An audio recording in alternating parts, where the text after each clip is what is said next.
Hello, and welcome to this first lecture of the new section on determining design requirements.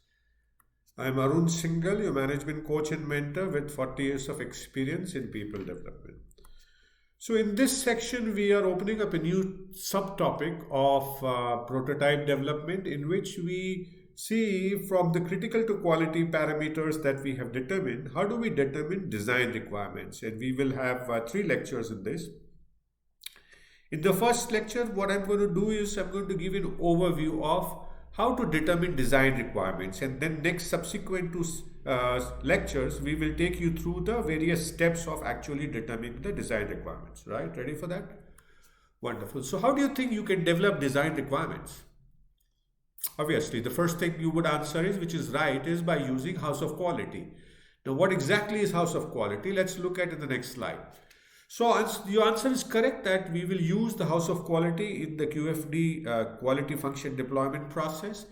And as you see, the QFD, the house of quality consists of many rooms, if you could say, many parts of the house. It's on the left hand side is what is called, we start with the customer requirement, voice of customer, or the critical to quality parameters, I would say here. So we will start with that. Then using that product specifications that we had developed in the last section, we will see if we were to meet these product specifications, what are the design requirements? And we could use an approach of Y is a function of S. If Y is the product specification, what are the X1, X2, X3 that we need in the design so that we can meet these customer expectations? Once we have developed the design requirements, we will then look at the relationship between the design requirements and customer requirements in a certain systematic manner. And I'll explain, as we will explain to you as we go forward in subsequent lecture. The third step would be to do comparative evaluation on those customer requirements, the product specifications. Then we will develop a correlation matrix between the various design requirements and finally end up with a technical evaluation. So that's let's say a six-step process for using the house of quality to come up with the design requirements in the form of technical evaluation. Right? Ready for that? And obviously, this needs to be done in a cross-functional team, as I was saying earlier.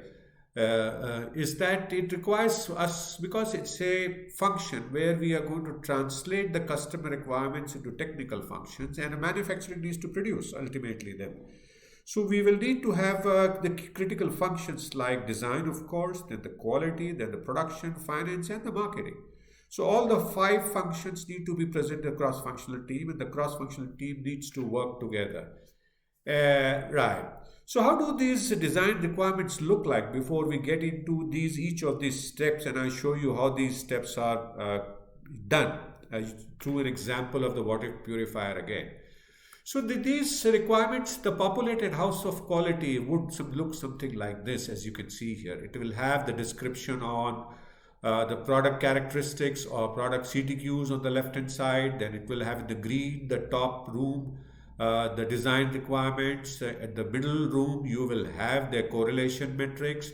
On the right room, you will have the competitors rating. The roof, you will have the correlations. And the bottom end, you will have the technical evaluation of the design requirements. So that's how we will look at it. I know it is difficult to read it, but don't worry. As we go forward in the next subsequent lectures, you will be able to read them and see how. So I just want to give you a feel of how will this populated house of quality look like. And this populated house of quality ultimately will give us these design requirements, as you see here. So we will have at the top, the starting left part, the customer requirements that we finalized in the last section, the last lecture. And as a result of that, we will get design requirements ranked in order of priority. And these will be a short couple of words that will describe what do we need to have in the design. And then we will have quality metrics, and interestingly we will have this quality delivered, design developed at a particular cost, and we will have a cost target as well, and we will talk about how do we develop each of these as we go forward. Right, so what do we do in the next module? So we get into detailed six steps. We visit all the three rooms, six rooms including the roof of this house of quality, and see how do we populate all that data, right?